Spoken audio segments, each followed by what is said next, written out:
то встают неохотно. Это одно из описаний и качеств лицемеров. Лицемер не любит поклонения. Он не хочет им заниматься. Он не хочет оставаться один на один с Аллахом. Он всегда хочет быть с людьми. Но я скажу, что тот, кто всегда хочет быть с людьми, не сможет устроиться в могиле. Потому что в могиле кроме тебя никого нет. Тот, кто хочет нормально существовать в могиле, обязательно должен переживать здесь, в дунье, мгновение, когда он один на один с Аллахом, чтобы когда зайти в могилу, продолжить свои отношения с Аллахом. Тот же, кто может взаимодействовать только с людьми, когда он окажется в могиле, он опять захочет людей, чтобы они делали ему какие-то напоминания и укрепляли его. Так сохраняй отношения с Аллахом, чтобы когда любимые тебе люди и друзья отдалились от тебя, между тобой и Аллахом остались такие же отношения, какие и были в дуньи. Мои слова подтверждает история пророка Юнуса, когда он находился в 3 мраках. В мраке ночи, во мраке морского дна и во мраке чрева рыбы. Сколько мраков! Несмотря на все это, он воззвал.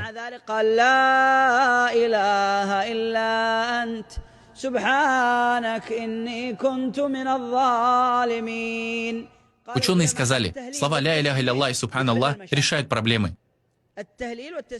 Нет божества, кроме тебя, и пречисты. Эти слова решают проблемы. Так что в тот момент сказали ангелы? Они сказали: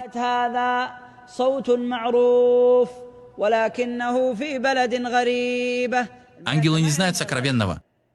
Они говорят: мы знаем этот голос, и он раньше был, мы его слышали.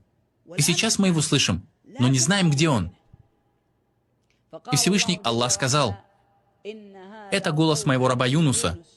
У него до сих пор принимаются праведные дела, и он получает ответ на свои дуа.